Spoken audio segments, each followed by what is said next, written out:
Hello and welcome. Before we begin, I would just like to warn, this discusses mental health problems such as anxiety and depression. It also touches briefly on the subject of suicide, so viewer discretion is advised.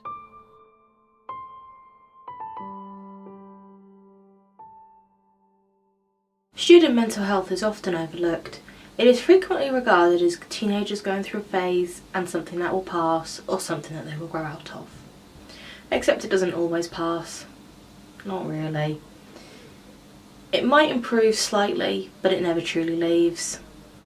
Today, we will be digging deep into the issues of student mental health in 2021. Ordinarily, we would speak with more than just one person, but unfortunately, we don't have that much time today. She has kindly offered us her time today, so let's welcome our first guest. This is Emma. Emma is an 18-year-old student studying film, TV and radio at her local college. She has told us that she wishes to work in film after she has been to university. Let's get to know her on a more personal level. Hi Emma, I'm just going to ask you some questions. You can be as honest as you like. Please don't feel like you have to discuss anything you aren't comfortable with. Okay, cool. What are 3 things that you've enjoyed doing away from this course? I quite like painting. Like, I can spend hours painting, just sat there. I like taking my dogs for a walk because they have so much energy, and I quite like shopping with my friends and making a day of it. If you didn't choose this media course, what would you have chosen? I probably would have picked a nursing course or like midwifery or something like that because I like to help people. What are 3 words you think would best describe you as a person? Probably creative, outgoing and friendly. What are some things about this course that you enjoy? The equipment makes everything possible.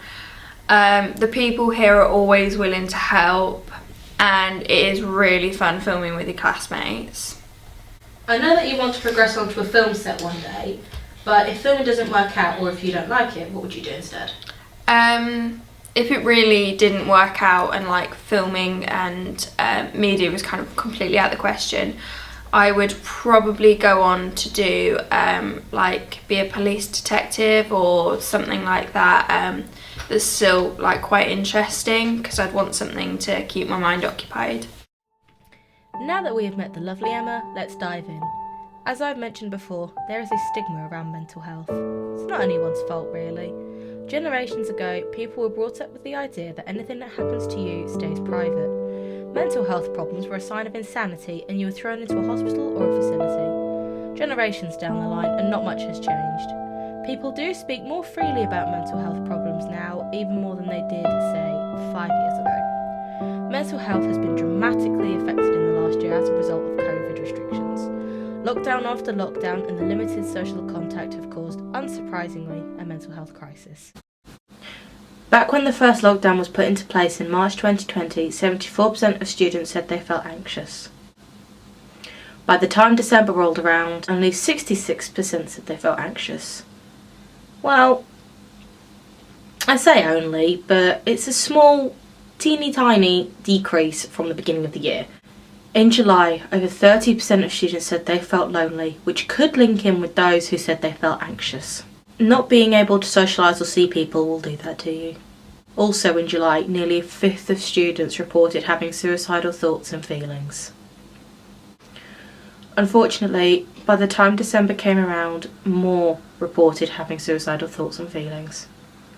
This could, again, be linked in with lockdown, as there was one looming on the horizon and we had only just come out of our second one. To get a more personal view of mental health, I asked around my own colleagues and classmates to see what they thought of their mental health. I can tell you all now, my results were extremely similar to the ones I just read. 90% of my candidates reported feeling extremely anxious and depressed ever since the first lockdown. I think what could have worsened this situation was the fact that every health professional out there, even the government, were telling us that COVID-19 would be gone by summer 2020. Here we are now in May 2021 and it's still bad. Not as bad, but still bad. 97% of people who took my survey said they felt even more stressed towards the end of the academic year when there were looming deadlines quickly approaching. They also reported that having these deadlines worsened how stressed they already felt with all the COVID restrictions. On a slightly better note, a good 95% of my colleagues who took my survey said they were going to go to university at the end of this, which is something nice to look forward to. Now we are going to bounce back to our lovely lady Emma, who has kindly offered to give us some insight into her college course. I'm currently doing a level 3 film, TV and radio course, and I do, like during the week, I do assignment work and editing clips that I've made and like filmed before. Now that Emma has kindly given us some information on her college course, I'm now going to ask her some questions about her mental health. There's still too much negativity surrounding mental health, even with everything that the world has gone through over the last 12 months. Some still see it as a weakness, and some believe that it is just attention seeking. Do you feel comfortable talking about your mental health publicly? Yeah, of course. Do you feel that there is enough support for student mental health? I think, it's a growing thing, and there's getting more and more support for anyone in general, not just students, so it's definitely getting better. Normally, students would be able to have a release from the pressures of college work with the more social sides of student life, be it parties, outings or meetings with friends. Obviously, that hasn't been possible recently, and students have been working with little or no opportunity to let their hair down and release some stress. So do you feel that student mental health has suffered more without the fun side to relieve the pressure? Definitely, because you'd normally have like friends to talk to and stuff like that, whereas now it's very online based, and online to some extent isn't the best place to be doing it because, I don't know, it can get misconstrued and stuff like that. So I think it definitely has suffered, and it would have helped a lot more if we would have been able to do that stuff, but obviously stuff prevents it. Would you say your mental health has changed in the last year? Yeah, definitely. How? I think I've definitely been feeling, it's hard to explain, like not so good about myself and everything around me. I think it's just due to being like stuck inside for a long amount of time, but luckily we're coming out of like spring and winter now into the really good weather. So I'm hoping that will like lift spirits up, because good weather's always making people feel better. Has your attitude towards learning changed in the last year as a result of mental health pressure? Yeah, definitely. I think there's been more pressure to get stuff done quicker because we have more time to do it.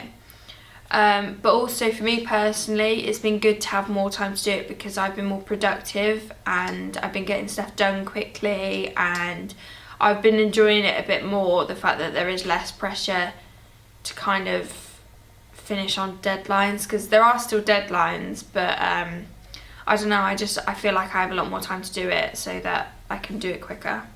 Which issues around the pandemic have affected your mental health the most? It's probably that everything keeps getting lifted, and it's gradually getting lifted and gradually getting lifted.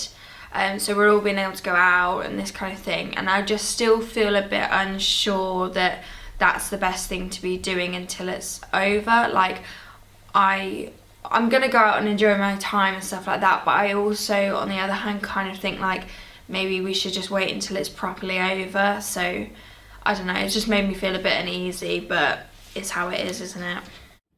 As we come to an end, hopefully you can see mental health doesn't discriminate. It bullies people relentlessly. A once confident girl now riddled with doubts and thoughts. Hopefully this documentary has shed some light on the worsening mental health issues of students.